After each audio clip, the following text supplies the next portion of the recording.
This week's Torah reading is called Vayechi, and he lived. And the Torah talks about the last years of the life of Yaakov, our forefather.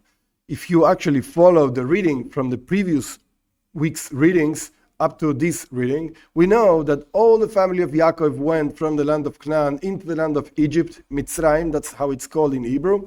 Why? Because there was a terrible famine in the land of Canaan, and Yaakov found out that Yosef, his beloved son, was actually viceroy of Egypt, and therefore everybody moved to the land of Egypt. There was no famine over there. There was a lot of food because Yosef stored food, and he actually sustained his whole family, his father with his brothers, and everybody. Okay, very nice.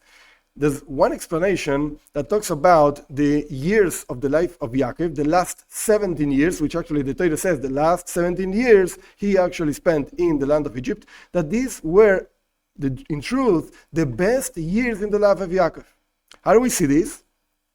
A few ideas. First of all, the word toiv, which means good, when you actually add up the letters, yes, in Hebrew, each letter represents a number. So when you add up the letters of the word toiv, comes up the number 17.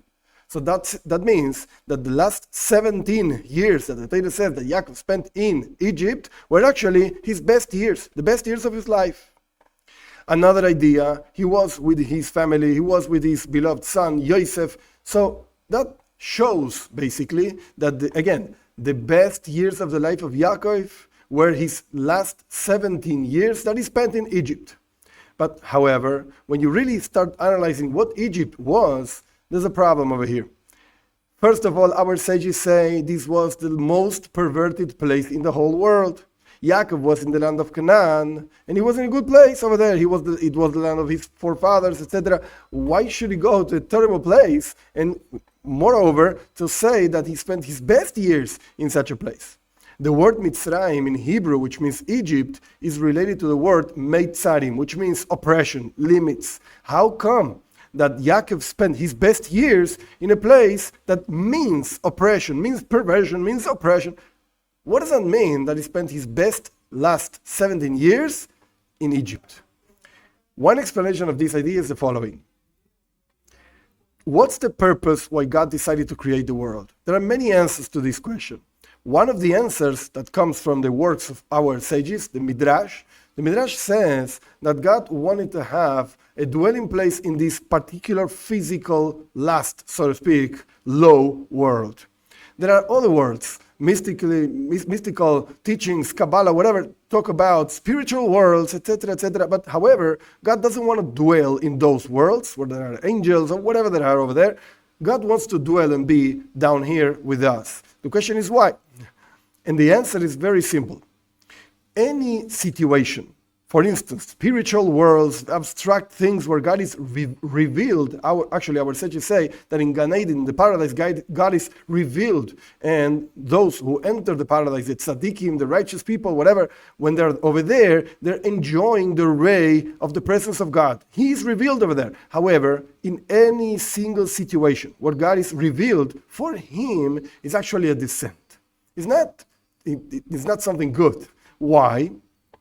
Imagine a teacher that has to teach students that are very low in comparison to his understanding of the matter, whatever he's teaching.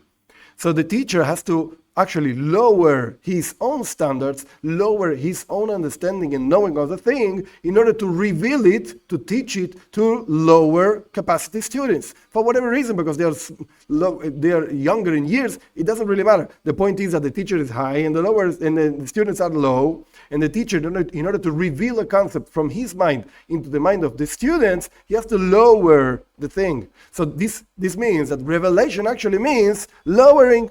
So God getting revealed in the spiritual worlds, in the abstract worlds, to the angels or whatever that's over there, he's actually lowering himself. But in this particular world, down here, this lowering which goes up to the point that God is actually concealed, this lowering is for actually a higher, in order to reach a higher level, to go up. In Hebrew we say yerida tzerech aliyah. You go down in order to go up into a higher place. Why? Because in this particular world, when we finish our work and we actually refine the work, refine ourselves, etc., the essence of God is going to be revealed over here. But this thing means that he has to go down, he has to get concealed to the point that his essence can be revealed. That means that he lowers himself in order to reach a higher place. That's what it means that in Mitzrayim, in Egypt, a place that represents oppression limits, a place that represents the most perverted place in the world, over there, Yaakov was able to actually fulfill the reason why God created the world. In the land of Canaan, which is a very nice land, very special place, the place of his forefathers, a very holy place, etc., it's not as low as the land of Egypt. How can we actually understand this in a practical way for our lives? In the difficulties, in the challenges of life, that's where the purpose of your particular life is on, actually. In order to really reach your own potential, your true potential, you have to go down to, quote unquote, Mitzrayim, to Egypt. In those places where you get oppressed, in those places where you actually feel limited and you want to just get out of here.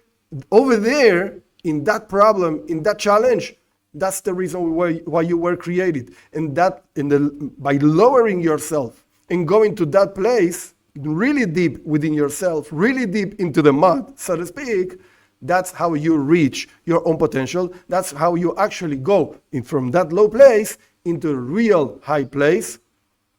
And that shows us that the situations we live in life actually are prepared by God for us in order to reach our real potential, in order to reach the real revelations of the essence of God with the coming of Mashiach speedily in our days.